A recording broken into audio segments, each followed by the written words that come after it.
Kemudian Bu, karena ini kan prodinya sudah lama ya terbentuk, tentu sudah banyak alumni dan lulusan-lulusan seperti itu Bu ya. Nah mungkin adik-adik generasi milenial yang di luar sana penasaran nih Bu, minat ke ekonomi pembangunan. Namun mungkin belum banyak yang tahu apa sih prospek lulusan dari prodi ini gitu. Lulusan dari kita ini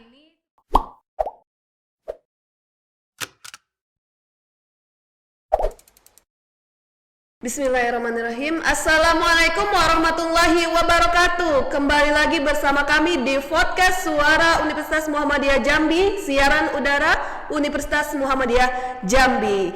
Alhamdulillah pada kesempatan kali ini kita telah kedatangan tamu yang istimewa, lagi cantik dan mungil, energik pula. Nah, bersama kami sudah hadir Ibu Ketua Program Studi Ibu Rati Rosita SEME. Assalamualaikum Ibu, apa kabar? Alhamdulillah sehat. Terima kasih sudah bisa diundang di acara podcast UM Jambi. Luar biasa Ibu ya.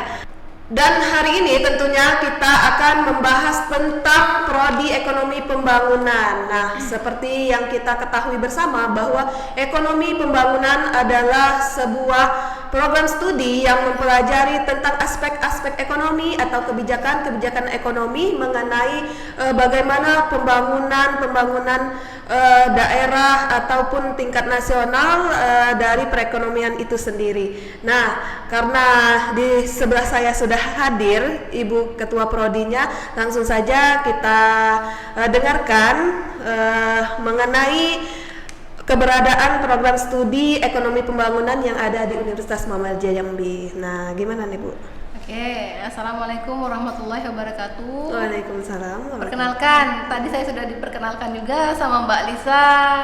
Kebetulan saya Rati Rosita SEME, menjabat sebagai Ketua Program Studi Ekonomi Pembangunan di Universitas Muhammadiyah Jambi. Nah, untuk awal mula adanya program studi ekonomi pembangunan, sebenarnya program studi ekonomi pembangunan itu program studi pertama yang memang sudah ada di Universitas Muhammadiyah Jambi. Sebelumnya program studi ekonomi pembangunan itu diawali di Sekolah Tinggi Ilmu Ekonomi Muhammadiyah Jambi atau yang biasanya sering dikenal tuh STIE Muhammadiyah. Nah, di STIE Muhammadiyah itu program studi yang ada hanya program studi ekonomi pembangunan. Jadi STIE Muhammadiyah Jambi itu berfokus hanya di program studi ekonomi pembangunan. Tapi sekarang karena sudah beralih ke Universitas Muhammadiyah Jambi, kita sudah ada beberapa program studi yang memang di bawah atau berada di UM Jambi seperti manajemen Jadi kita sudah mempunyai 5 program studi ya Bu. Program studi itu kalau saya tidak salah nih Bu, ada di situ selain ekonomi pembangunan ada manajemen, kemudian sistem informasi, informatika dan kehutanan. Nah, kalau di prodi ekonomi sendiri Bu, itu apa saja sih keunggulan-keunggulannya? Nah, di sini yang membedakan program studi ekonomi pembangunan, yang pertama itu karena kita program studi terlama ya, karena memang yang pertama kali ada di UM Jambi.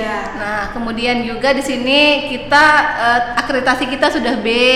Nah, jadi bagi adik-adik atau pemimpin yang mau mendaftar itu sebagai referensi, karena kan biasanya mereka lebih melihat ke akreditasinya, apakah akreditasinya sudah bagus, terakreditasi ataupun yang memang bisa mendukung karirnya nanti seperti itu. Makanya di sini keunggulan kita akreditasi sudah B, kemudian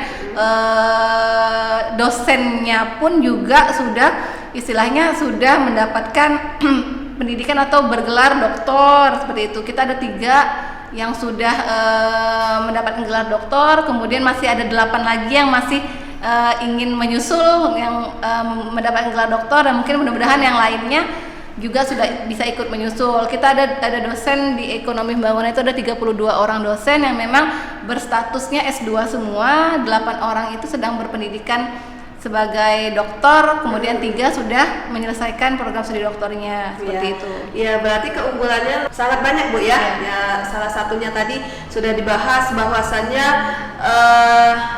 dosennya sudah pada ngambil S3 berarti gitu kan, tinggal mungkin ada yang sebagian tinggal tahap penyelesaian. Nah kemudian juga kemudian Bu, karena ini kan prodinya sudah lama ya terbentuk, tentu sudah banyak alumni dan lulusan seperti itu Bu ya. Nah mungkin adik-adik generasi milenial yang di luar sana penasaran nih Bu, minat ke ekonomi pembangunan, namun mungkin belum banyak yang tahu apa sih prospek lulusan dari prodi ini gitu. Lulusan dari kita ini sebenarnya kalian sudah tahu juga atau sudah pernah baca juga ya. Biasanya kita fokusnya di ekonomi pembangunan memang lebih ke istilahnya contohnya nih sebagai analis ekonomi nih, kayak misalnya kalian tahu ada dinas Bapeda, kemudian ada BPS, kemudian ada di Bank Bank Indonesia. Nah, kita biasanya kerjasama dengan mereka dengan seperti untuk menghitung pendapatan nasional, kemudian menghitung berapa besar pertumbuhan daerah kita, kemudian sebagai analisnya kita biasanya. Jadi lulusan-lulusan dari ekonomi pembangunan biasanya dipergunakan atau diperbantukan untuk menyelesaikan perhitungan-perhitungan seperti itu. Nah, jadi lebih fokus pada analisis ekonomi secara makro seperti itu ya. Kemudian sebagai pembuat kebijakannya. Jadi sebagai tim untuk membuat kebijakan untuk melihat bagaimana perkembangan pertumbuhan ekonomi kita seperti itu. Jadi kita lebih fokusnya ke situ. Jadi lebih mengupas perekonomian secara makro gitu. Nah, jadi tadi saya mendengarkan bahwasanya kita sudah kerjasama juga dengan berbagai instansi seperti itu Bu ya. Apakah di prodi ekonomi pembangunan itu sendiri ada mahasiswa-mahasiswa kita yang sebelum lulus itu dimagangkan? Oh ada. Nah ada. Di sini kemarin itu sebelum adanya pandemi COVID, lulusan di tahun 2018-19 itu kita ada memberikan magang kepada anak-anak itu di Bank BI ada, kemudian di Bursa Efek ya untuk anak manajemen itu sudah ada juga, itu kerjasama kita juga. Jadi mereka excited banget juga sudah bisa masuk ke dalam istilahnya instansi-instansi besar yang memang mereka gimana ya bisa mengaplikasikan ilmu yang mereka dapatkan dari kampus ke instansi tersebut seperti itu. Jadi makanya banyak lulusan juga yang bangga juga sih gitu kan, bisa ikut bergabung dengan instansi besar seperti itu. Nah jadi memang kita sudah keluarkan alumni atau lulusan yang memang berkompeten di bidangnya sehingga perusahaan atau instansi itu sudah tidak meragukan lagi keluaran dari Universitas Muhammadiyah Jambi ya Bu ya. Nah tadi juga menarik nih Bu bahwasanya ternyata gitu ya di ekonomi pembangunan ini sudah terakreditasi dan nilainya B gitu ya. Alhamdulillah. Itu kalau boleh tahu nih Bu, nah sejak kapan sih, terus gimana tuh prosesnya kok bisa ekonomi pembangunan ini sudah mendapatkan nilai B? Nah, sebenarnya kita itu sudah mendapatkan akreditasi itu kan masanya per 5 tahun.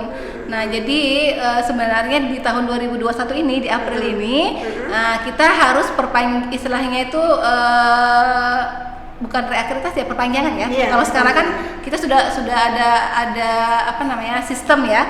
Sistemnya dari pusat itu sekarang untuk perpanjangan akreditasi sudah bisa melihat dari jumlah mahasiswa yang terdaftar di PDDikti. Jadi kita kalau sudah tersistem berarti otomatis nanti untuk di tahun 2021 ini akreditasi program studi ekonomi pembangunan itu otomatis tetap melanjutkan dengan nilai akreditasinya B. Nah, itu disesuaikan dengan apakah jumlah mahasiswa kita sama dengan jumlah dosennya gitu kan. Jadi kalau itu sudah cukup semuanya, nah itu otomatis secara langsung itu akreditasi tetap diperpanjang menjadi B seperti itu. Kalau selama di Sekolah Tinggi Ilmu Ekonomi Muhammadiyah itu juga kita awal mulanya di situ, dari STM Muhammadiyah akreditasi kita sudah mendapatkan B. Jadi 5 tahun sebelumnya kan, kalau sekarang di 2021 sudah habis, kemudian diperpanjang lagi dengan secara otomatis, tetapi dengan melengkapi persyaratan yang di sistemnya. Ya, tentunya kalau bisa lebih baik lagi kita menuju ke pengen gitu ya. pengennya gitu kan. Tentunya kita sebagai dosen teknik maupun seluruh sivitas akademika menginginkan yang terbaik untuk Universitas Muhammadiyah Jambi ya Bu ya. Benar. Nah, itu kaum milenial, generasi muda yang baru tamat dari SMK atau SMA, silahkan bergabung di Universitas Muhammadiyah Jambi. Nah, juga Bu, tadi kan dikatakan bahwa dosen kita juga sudah ada beberapa orang yang bergelar doktor. Nah, terus ada juga yang sekarang menempuh pendidikan ke arah doktor gitu. Dan saya dapat bocoran nih Bu, katanya Kaprodi Ekonomi Pembangunan juga lagi studi ya? Ya ampun. Mudah-mudahan deh, insya Allah. Saya kebetulan belum mengikuti kuliah dokter, belum.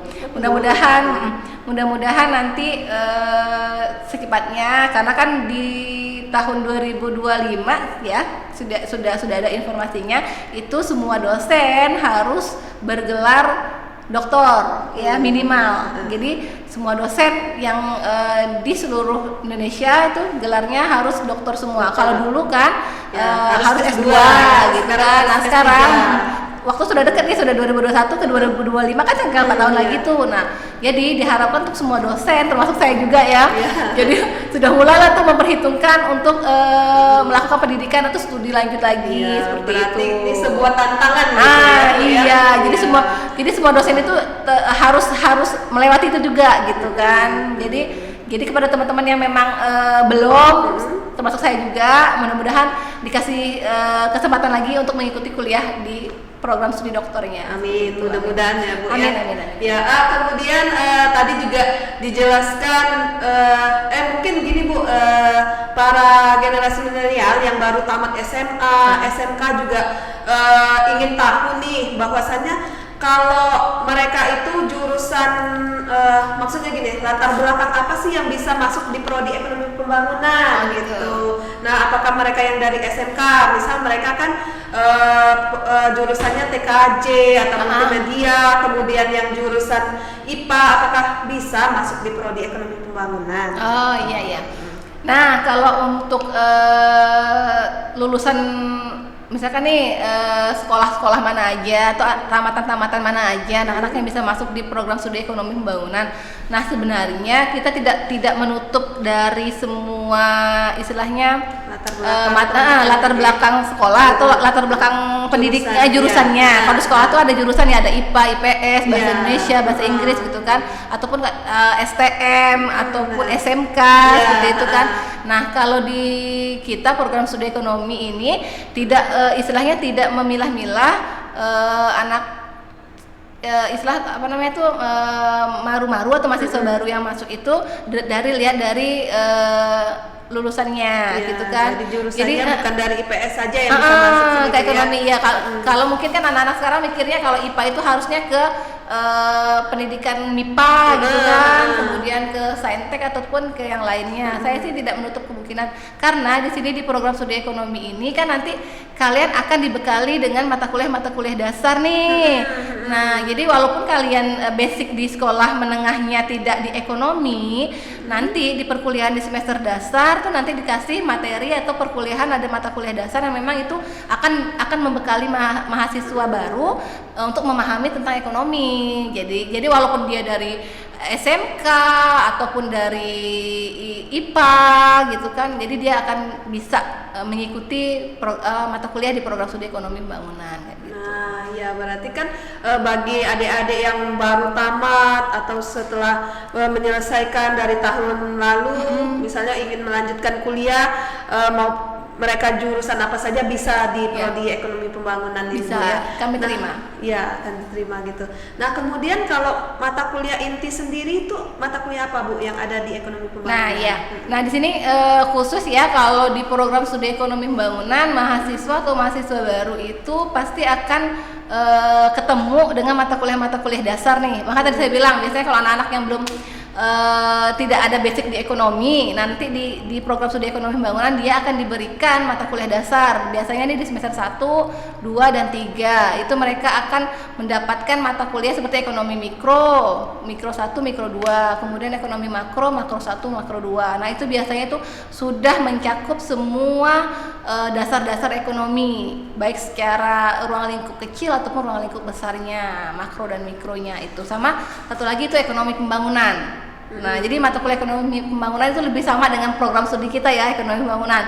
Nah, itu lebih akan mereka pelajari seluk-beluk bagaimana sih adanya pembangunan di suatu daerah seperti itu.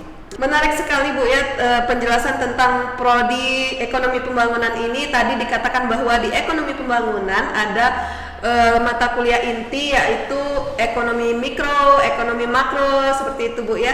Nah, namun karena kita di Universitas Muhammadiyah Jambi, apakah mata kuliah itu terintegrasi atau terhubung dengan mata kuliah Al-Islam Kemuhammadiyahan begitu Bu?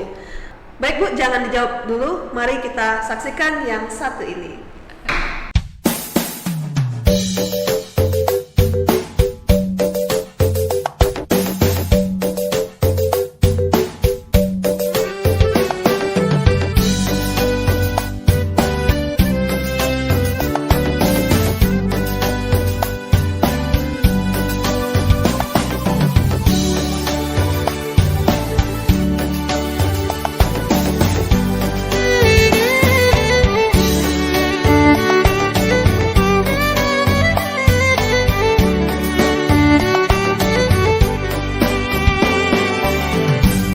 Kembali lagi bersama kami di podcast Suara UM Jambi, siaran udara Universitas Muhammadiyah Jambi. Masih bersama narasumber kita yaitu Ketua Program Studi Ekonomi Pembangunan. Nah, Ibu Rati, gimana nih bahwasannya kalau di Universitas Muhammadiyah Jambi ini apakah mata kuliahnya itu terintegrasi dengan Al-Islam Kemuhammadiyahan? Mengingat kita adalah universitas yang bernaung pada Muhammadiyah. Kita sebenarnya kalau untuk Al-Islam Kemuhammadiyahan di prodi ekonomi pembangunan kita sudah ada ya. Dari semester 1 sampai semester 7 kebetulan di sini setiap semesternya ada satu mata kuliah yang namanya Al-Islam Kemuhammadiyahan. Jadi setiap mahasiswa dari semester dasar sampai semester akhir nih, semester 7, mereka tetap mendapatkan mata kuliah yang sama, yaitu Al-Islam Kemuhammadiyahan dengan tema yang berlanjut seperti itu ya. Ada tingkat 1, tingkat 2 dan seterusnya.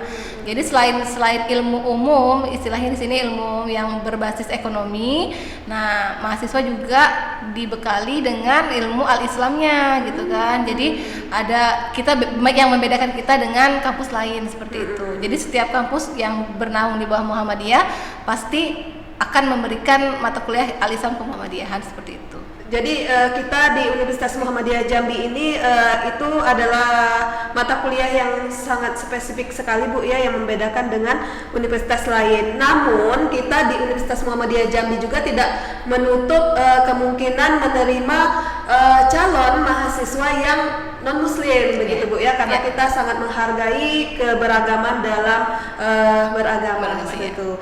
Nah, ini sangat menarik sekali Bu, dan sangat luar biasa penjelasan kita hari ini tentang ekonomi pembangunan. Namun waktu jualah yang memisahkan kita tentu, padahal saya masih banyak pertanyaan-pertanyaan yang ingin saya tanyakan.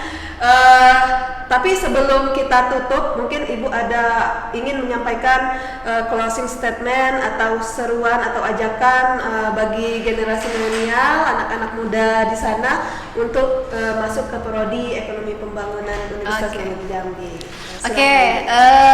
Sebelum acara ini ditutup, saya dari program studi ekonomi pembangunan ingin memberitahukan kalau program studi ekonomi pembangunan kita di sini juga ada banyak beasiswa loh, gitu ya.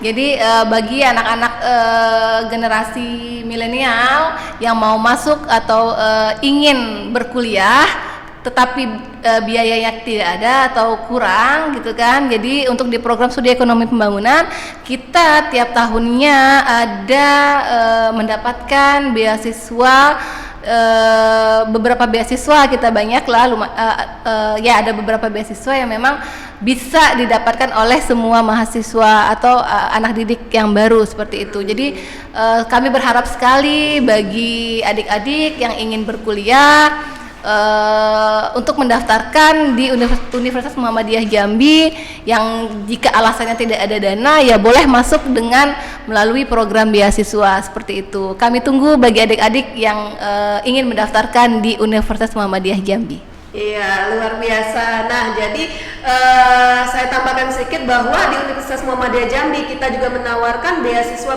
kepada adik-adik maba yang ingin masuk ke Universitas Muhammadiyah Jambi.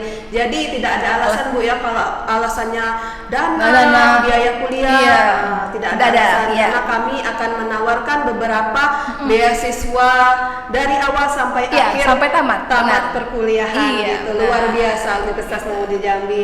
Nah, pada kesempatan ini kami juga berterima kasih kepada narasumber yang telah hadir di ruang podcast kami, dan saya selaku host di podcast Suara UM Jambi undur diri. Terima kasih atas perhatian dan mohon maaf jika ada perkataan dan perbuatan yang salah.